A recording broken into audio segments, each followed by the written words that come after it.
Hi and welcome back to the channel. So as you can probably guess, I have got myself a Yamaha MX and I have got the 49 blue version, and obviously you can get it in black as well, and there is a limited edition white version which I haven't really seen much of, and you can get this in either a 49 or a 61. When it first came out, you could get an 88 key version, but that has been discontinued. So you could still get a used one. These are quite reasonable compared to most of the synths that I have been buying recently, which is one of the reasons that I got one, because I was wanting to get the MIDI I M6, but it is 1200 quid. And there are still not really that many of them around. There seems to be a lack of stock. So if you follow the channel, you'll know that I have had the MIDI X6 Plus. Now that uses the sounds from the Montage. So it's like a cut down version of the Montage. So this uses the sounds from the Motif, which is an older synth that was around for quite a while. So you are getting 1,000 voices from the legendary Motif series, plus deep computer and iOS integration in a compact lightweight keyboard. The MX48 adds a class compliant USB audio and MIDI driver, plus unlocks the new FM Essential iOS synth app. So yes, it does have a very good FM synth on the iPad or your iPhone if you happen to have one. So I have an old iPad, so hopefully I will be doing a video on that at some point. So it's a 4-operator FM synth, and it's not bad. So there's the white one, which it does look really nice in white with the kind of orange highlights. So but you don't really see that many of them. That is the 61, and like I said, exactly the same spec, just more keys. So yeah, so it says great for stage, studio, and everywhere in between. The MX series synthesizers feature carefully selected sounds taken from the Motif XS. The powerful sonic palette is packed into sleek packages, available in 49 and 61 note versions.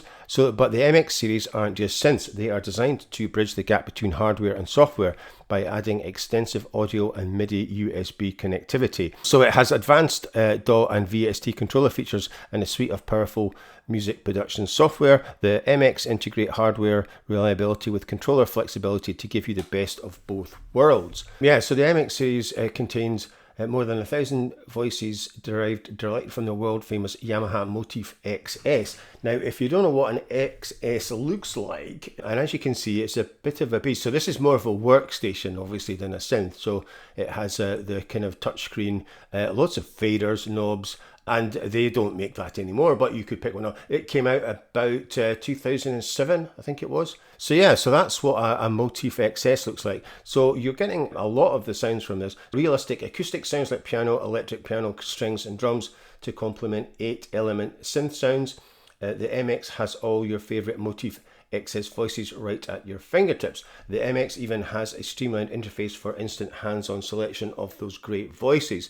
The newly designed category selection makes it easier than ever to find the voice you need. You can even edit and store your own sounds right on board. So yeah, FM Essential is a synthesizer app for iPhone and iPad that provides for real-time synth performances and also lets you edit voices. If you plug the MX series into iOS application, FM Essential, you can unlock and play all the function and voices in the app. So you can kind of download it and play around with it, but it's kind of partly locked, so you only get about 8 patches and a few drums and stuff. So have a look at that in a separate video. So you get layer and split modes. So performance mode on the Motifs have always been the place to find instant inspiration, and the MX is no different. You can easily combine 2 voices to play on the keyboard using the dedicated split and layer buttons, each with their own intelligent ARP and a dedicated part for a drum track to create performances that feel like a whole band is playing. The 128 performances on the MX are also user editable. It has 128 note polyphony, so not too shabby. Each performance contains not only the 3 sounds described above, but all the settings for a complete 16-part multi setting for play. You can switch between any of the 16 parts without the sound cutting off. With 128 notes of polyphony, there are plenty of notes to play, even the dentist sequences from your DAW. These features make the MX the perfect tone generator solution for live performance and live playback of DAW MIDI tracks.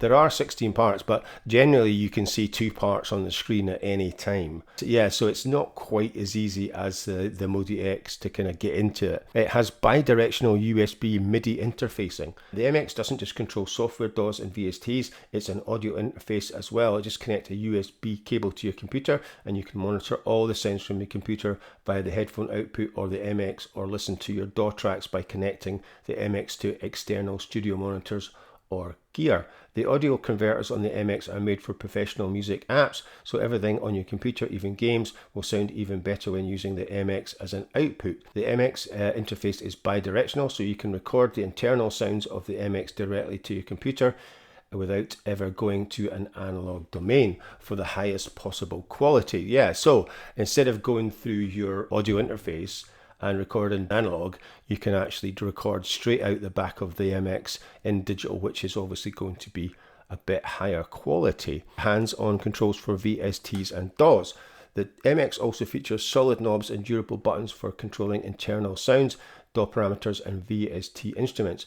The simple interface is combined with a remote template editor on your computer, so any VST you own or any new VSTs can be easily set up to be controlled by the MX. These are advanced integration templates for use with a variety of DAWs. When used with Cubase, there is even an AI knob, so any parameter can be controlled by the large rotary encoder just by mousing over it. So the MX series is the only hardware synth in its price range to come with a complete suite of music production software tools. This includes Steinbase Cubase AI, featuring 48 audio tracks and 64 MIDI tracks, notation, built-in VST effects. So with just the MX and AI, you can do complete productions. Plus there are remote template editors. So yes, and you also get the Cubase ALE for iPad as well. So complete analog and digital connectivity. In addition to the USB audio MIDI port, the MX has a USB to device port, so you can connect USB devices for storing MX data to external memory and even playing back WAV files directly from a USB stick. If you want to add a tablet or an MP3 player, you can to your system just connect the aux input using a MIDI stereo cable and you are ready to go. So, a lightweight design with quality Yamaha cable. Yes, it weighs literally nothing.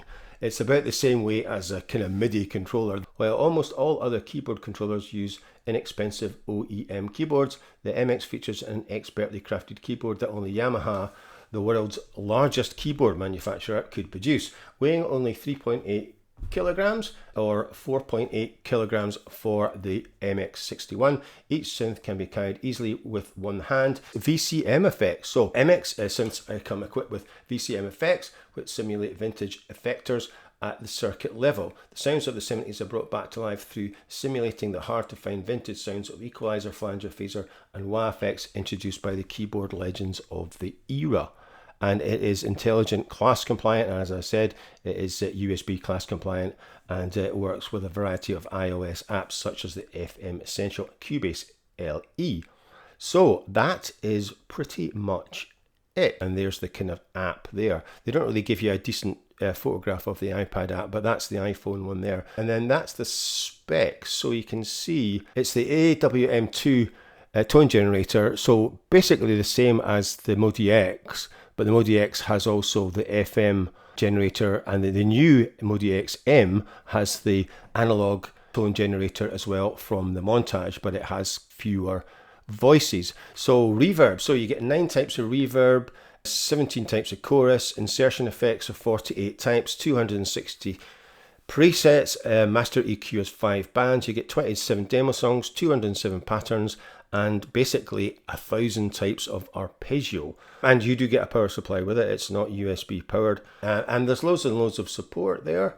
You can see you've got all the firmware, and it is, because it's still sold, even though it's been out for a while, it's still being sold, so it is up to date. So if you look at the USB driver for Mac is macOS 14, and you can use it on Silicon as well, and it's version 3.1.6. And there's remote tools and stuff like that, but yeah, I'm not really sure I would bother with that. And if we have a look on Andertons, that is the one that I got, the blue one, and it is a measly £426. I've added it to my Andertons wish list. There's quite a lot of things being added to my wish list. So you're saving 23 quid for that. It's normally 449. Black one is even cheaper at 419. So for some reason, the black one's £5 cheaper, but it doesn't look quite as good. I like the white one actually. It's a shame they don't have the white one anymore. And then the 61 key is a 611 down from 66. Exactly the same spec, but with just 61 keys. That is pretty much it for the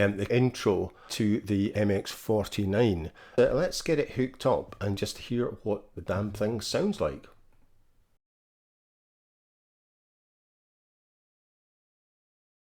So here we are, and I have got the MX49 hooked up, and I am using the USB cable. So I downloaded the driver, installed that, and restarted the Mac, and it all worked fine. Ignore that number there. That's for performances only, so that doesn't change. First patch, as it were, is the concert grand, which is 001, and the string 81, which is ambient pizza or pizzicato. So that is the concert grand.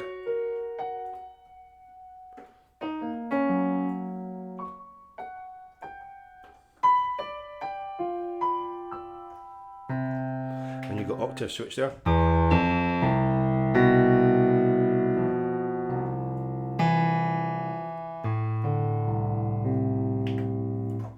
Or up.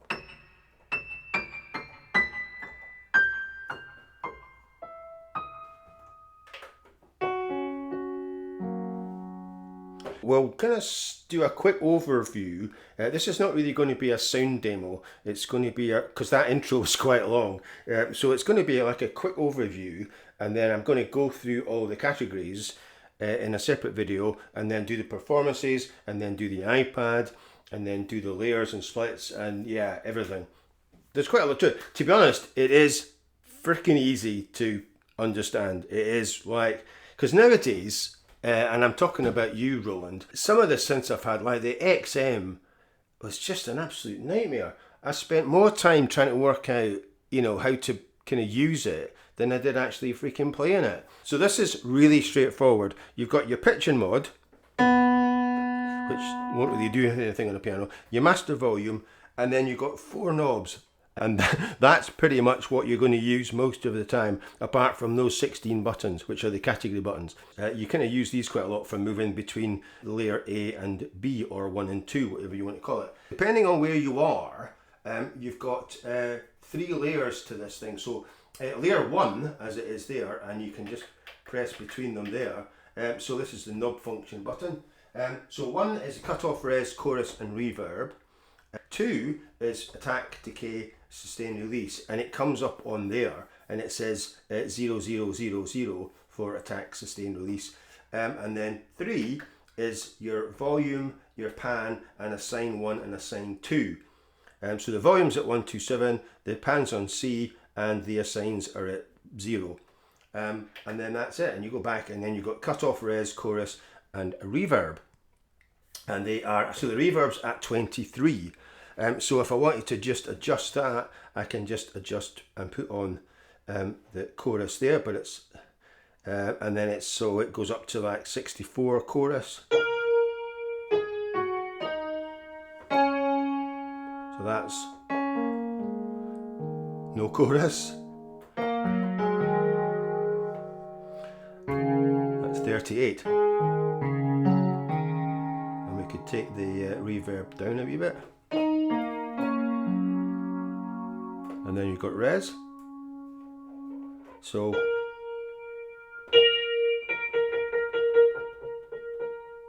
and it kind of clicks, so it goes, the center is 0, so it kind of clicks in. There's like a notch. I mean, like I said, everything's plastic, so it weighs literally absolutely nothing. It is just so light. My new Arturia Mark III Keylab actually weighs more than this.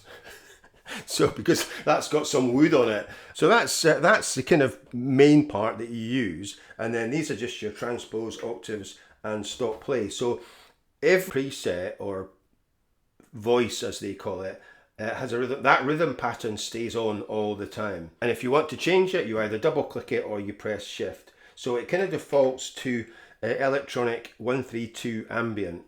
And I'll let you hear what that sounds like.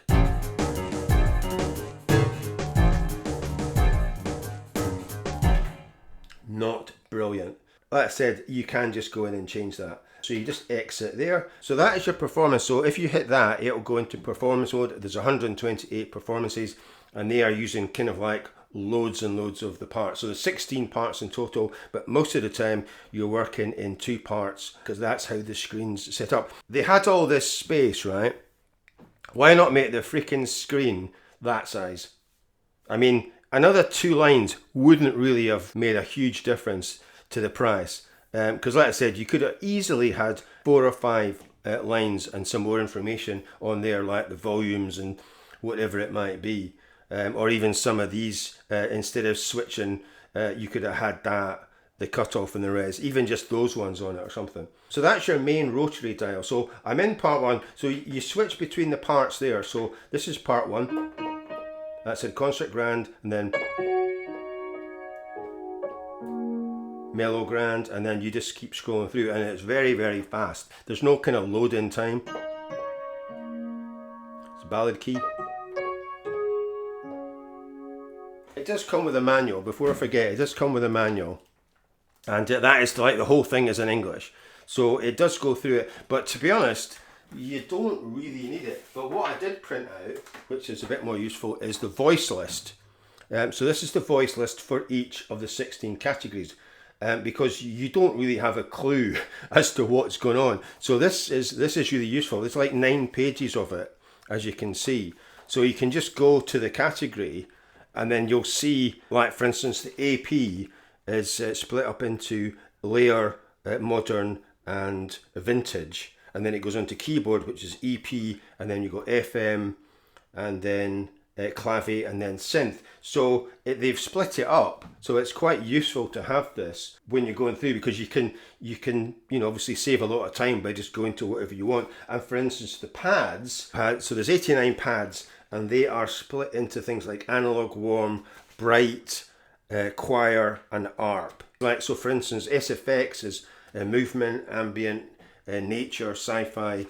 So it's quite good to have this, and it's only, let's say, it's only 9 pages to print out. There is another reference manual as well, which you can print out, but I don't think you really need it. I mean, I've had to Google a few things, but apart from that, it's been pretty straightforward. So you've got your shift and your exit, your yes and no. So these are for when you're in the menu. These are the ones to switch, and then you can go up these. So that's piano back.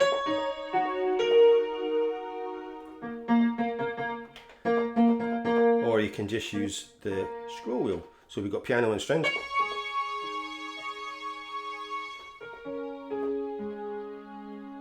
At the top, we've got the layer, split, ARP, rhythm. Let's say that light's always on, and I can't seem to be able to switch it off. You've got external song, and then the master tempo. So if I click that, it's on 90, and then you can just use the scroll wheel to adjust it, and then you just exit there and exit back, and it takes you there. So we're in piano, and then you've got keyboard, organ, guitar, bass, strings, brass, sax, woodwind, synth lead, pad choirs, synth comp. So I'm not entirely sure what that is, like some sort of compilation of kind of weird synths, chromatic, percussion, drum percussion, sound effects, and musical effects, and then ethnic. So that is it, and that is your part select button, so you can go in and actually adjust all 16 parts. The problem is the screen's that bloody small that it's not exactly easy to do. If they had made the screen bigger, the part select kind of process would have been a bit quicker as well. So if we go to layer, it'll then switch on the ambient pizzicato.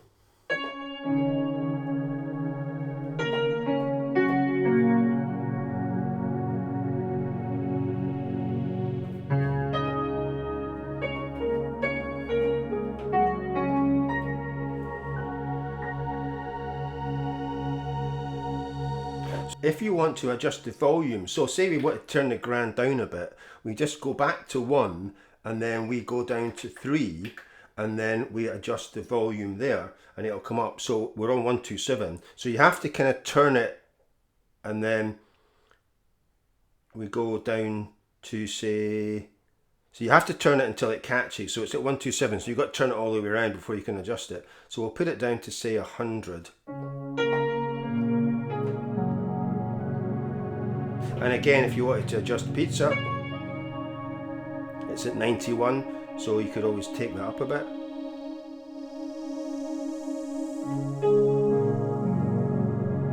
So, like I said, dead easy.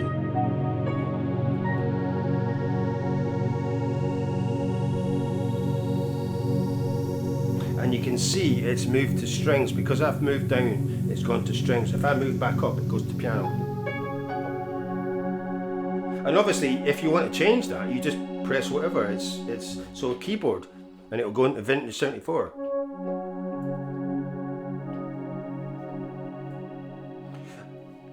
And then you've got keyboard split as well. So if you want to split the keyboard, you just press and hold split, and then pick a key, and then that will split it. So if I hold that, and then we'll go to, we'll split it on the mellow grand. So we'll split it, say, we'll just split it on middle C, and then so that's your grand, and then that's the ambient pizzicato.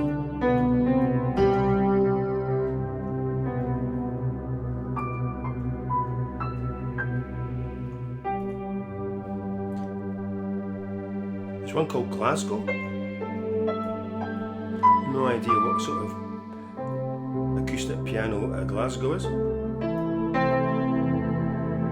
So yeah, so that's it, and then just take split off, and that's you back to piano or ambient.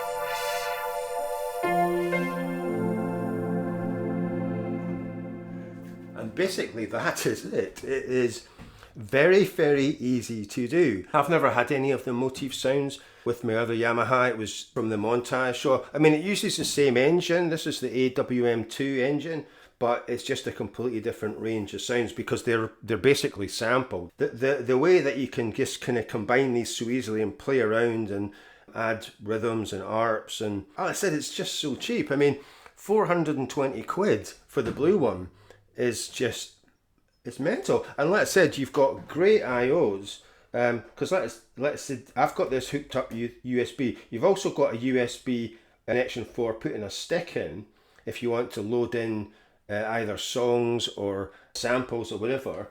And then you've got your MIDI in out.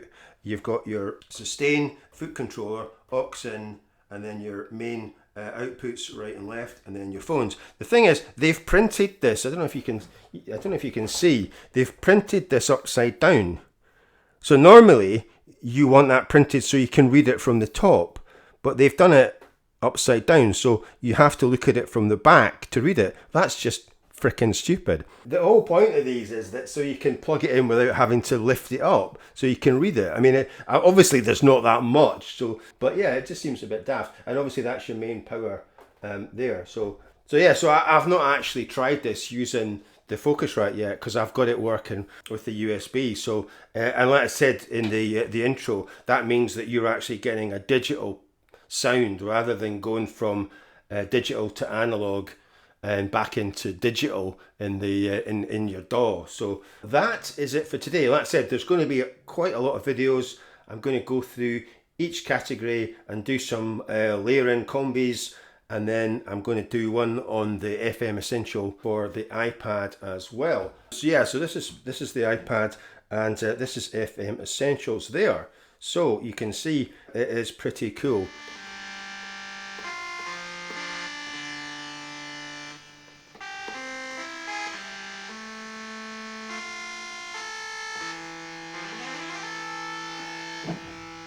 So yeah, so you've got the thing, that's EDM, that's the first patch. So you've got drums.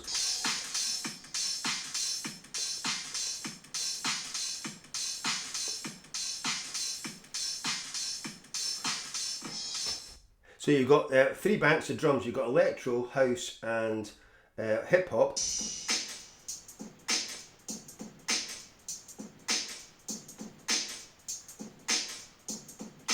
And then you've got the preset. So when you plug this in to the Yamaha, this only has like 8 patches normally, and then it opens up the whole thing.